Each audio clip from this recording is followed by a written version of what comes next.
La messe chrismale, bien sûr, ce sont les prêtres qui renouvellent leurs engagements, mais c'est aussi la bénédiction des huiles saintes, le Saint-Crème, l'huile des catéchumènes et l'huile des malades.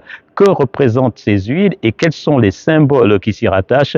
Les explications du père Jean-Michel Munier, le vicaire général du diocèse, qui lui aussi est jubilaire cette année, car il y a 25 ans, c'est dans cette cathédrale qu'il avait été ordonné prêtre.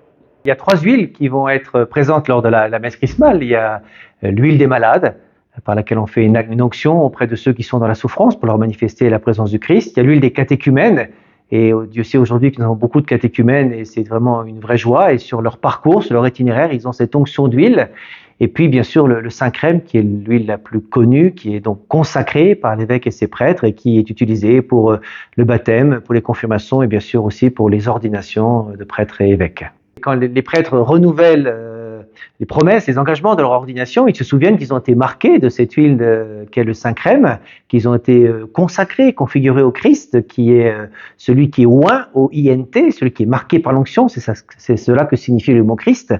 Et en plus, quand on est prêtre et qu'on participe à la consécration de ce Saint-Crème, on a dans l'esprit tous ceux qui, par notre ministère, sont marqués par cette huile. Et personnellement, comme vicaire général, j'ai eu l'occasion de faire beaucoup de confirmations. Et lorsqu'on consacre le Saint-Crème, je pense à tous ces jeunes qui vont être marqués dans l'année qui vient par cette huile, qui vont être imprégnés de l'Esprit Saint. Et c'est déjà eux que j'ai présents à l'esprit et dans ma prière à ce moment-là.